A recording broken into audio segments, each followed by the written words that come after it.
Allez mes frères, mes sœurs, content de vous avoir encore une fois. Et oui, un nouvel épisode à date étude est là. Très excité. Nous commençons.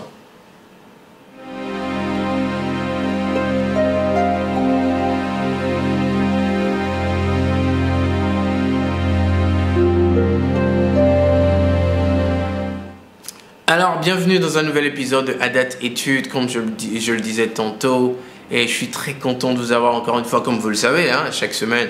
Mon nom est Jean-Pierre Adjodi et nous sommes très heureux ici à Adat Connect de vous apporter la parole du Seigneur dans 10 petites minutes, ou soit entre 10 et 12, quelque chose comme ça, histoire de rentrer dans le verset biblique un peu, parce que la parole de Dieu est nourriture pour notre esprit. Amen. Le thème du jour, le voici. La richesse n'est pas que physique. Alors, la richesse n'est pas que physique. Tout d'abord, avant de commencer, j'aimerais dire ceci. Je ne dis pas que le Dieu qu'on sert veut qu'on soit pauvre. Jamais. Au grand jamais. Notre Dieu est le Dieu d'Abraham. Abraham était l'un des hommes les plus riches de l'histoire biblique. Job, allez lire, très riche. Salomon, une richesse qui en aura plus. Le Seigneur lui-même lui a dit. David, tellement riche. Nous avons tellement d'exemples. Alors bien entendu, je ne suis pas en train de dire qu'il faut qu'on soit pauvre pour servir le Seigneur ou notre Dieu souhaite qu'on soit pauvre ou quoi que ce soit. Rien de la sorte. Ce n'est pas ce que je dis. Le thème, c'est que la richesse n'est pas que physique. La richesse, vraiment, en tant qu'enfant de Dieu, ne se limite pas au matériel. L'argent qu'on peut compter physiquement. Non, non. Ça, c'est qu'une partie. Et je dirais la partie la plus inférieure quand on compte la richesse dans son entièreté. En tant qu'un enfant de Dieu, dans le royaume de Dieu. Amen. Nous allons rentrer dans le verset biblique et nous allons parler de ça un peu, parce que je crois que ce thème est très important. Amen. Donc, nous commençons avec le livre de Jacques. Nous allons lire Jacques chapitre 2, le verset 5, bien-aimé. Amen. Jacques 2, verset 5, et nous lisons la parole de l'Éternel. C'est parti. Écoutez mes frères bien-aimés, Dieu n'a-t-il pas choisi les pauvres aux yeux du monde pour qu'ils soient riches en la foi et héritiers du royaume qu'il a promis à ceux qui l'aiment? Il y a deux choses que j'aimerais préciser ici. Dieu n'a-t-il pas choisi les pauvres aux yeux du monde? Donc, il y a la pauvreté selon le monde et la pauvreté selon Dieu. Comment Dieu voit la pauvreté et comment le monde voit la pauvreté. Il dit, les pauvres aux yeux du monde, pour qu'ils soient riches en la foi et héritiers du royaume qu'il a promis à ceux qui l'aiment. Riches en la foi. Donc, cela veut-il dire que avoir une foi torride, une grande foi, est considéré comme richesse dans le royaume de Dieu? A dit, riche en la foi. Ça, c'est une richesse. Aux yeux du monde, la richesse n'est que le matériel. Si tu n'as pas des millions, des milliards, si tu n'as pas de l'argent, tout ça, tu n'es pas riche. Aux yeux de Dieu, la richesse est plus profonde que ça.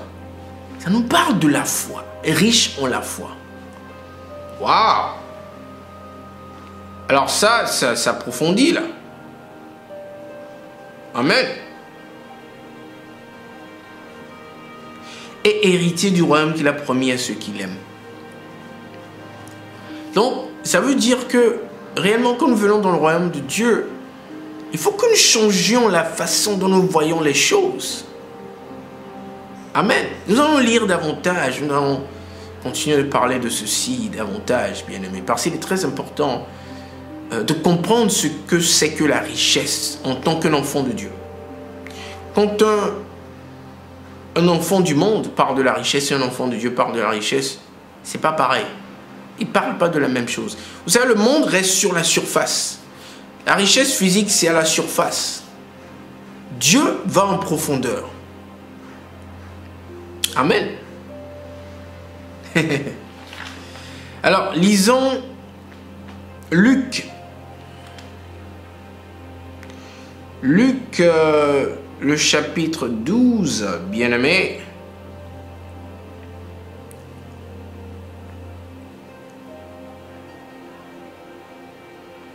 Luc 12, verset 33 à 34. Luc 12, 33 à 34. Lisons la parole de l'Éternel. Amen.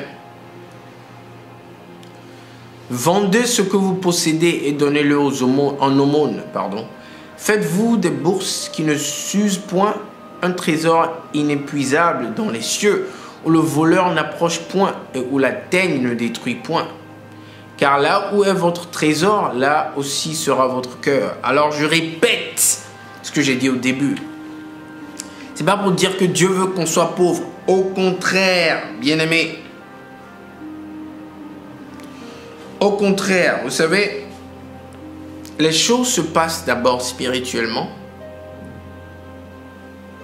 et elles se suivent physiquement. Notre condition spirituelle est reflétée par la condition physique. Amen. Ce que le Seigneur veut dire ou dit ici, c'est qu'il faut que nous nous concentrions d'abord sur notre richesse dans le royaume. Amen. Il faut que nous nous concentrions d'abord sur notre richesse dans le royaume. Et après, nous pouvons nous concentrer sur nos richesses physiques. C'est pour ça qu'il nous conseille de faire des bourses qui ne s'usent point, dans les cieux où le voleur n'approche point et où la teigne ne détruit point. Amassons-nous des richesses dans le royaume des cieux. Là, personne ne viendra te braquer pour tout prendre. Et puis tu te retournes à zéro. Là, c'est sécurisé à jamais. Tu n'es pas que riche maintenant, mais tu es riche à jamais. C'est ça, les trésors qui ont beaucoup plus de valeur dans les yeux du Seigneur. Tu as ça, et physiquement, ça se reflète avec la richesse physique. C'est automatique. Nous allons finir notre bel épisode aujourd'hui en lisant le livre de Agé.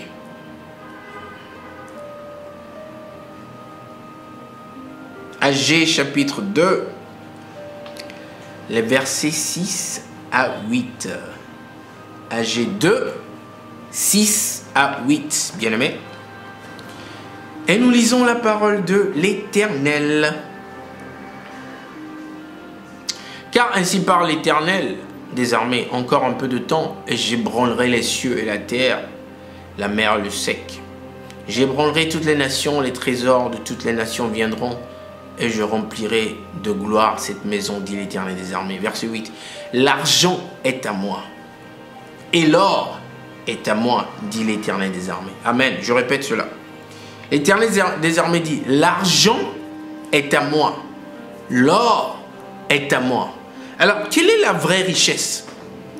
Si l'or et l'argent appartiennent au Seigneur, la vraie richesse est d'avoir le Seigneur. Une fois qu'on a le Seigneur, devinez quoi? On a l'or et l'argent. Parce que l'or et l'argent lui appartiennent. Une fois qu'on l'a, c'est normal et naturel que l'or et l'argent nous appartiennent par la suite. Pour refléter notre vraie richesse qui commence de l'intérieur et jaillit à l'extérieur.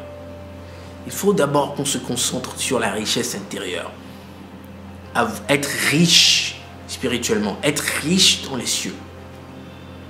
Nous avons parlé de foi. Il y a la persévérance. Il y a la bonté. Il y a beaucoup de choses qui sont les vertus dans le royaume des cieux. Une fois que nous sommes riches dans ces choses, la richesse physique se suit et ça sera complet. Parce que l'or et l'argent appartiennent à notre Seigneur que nous servons. Amen. Merci beaucoup, bien-aimés. Ce fut un plaisir d'être avec vous encore aujourd'hui. Mon nom est Jean-Pierre Adjodi et j'espère que cet épisode vous a béni. En tout cas, moi, je suis très béni. Et ben voilà, ce sera la fin maintenant. Et je vous souhaite une excellente fin d'après-midi. Et je vous souhaite une excellente semaine. Et par la grâce du Seigneur, la semaine prochaine, on aura un nouvel épisode pour vous. Même page, même heure. Allez, shalom.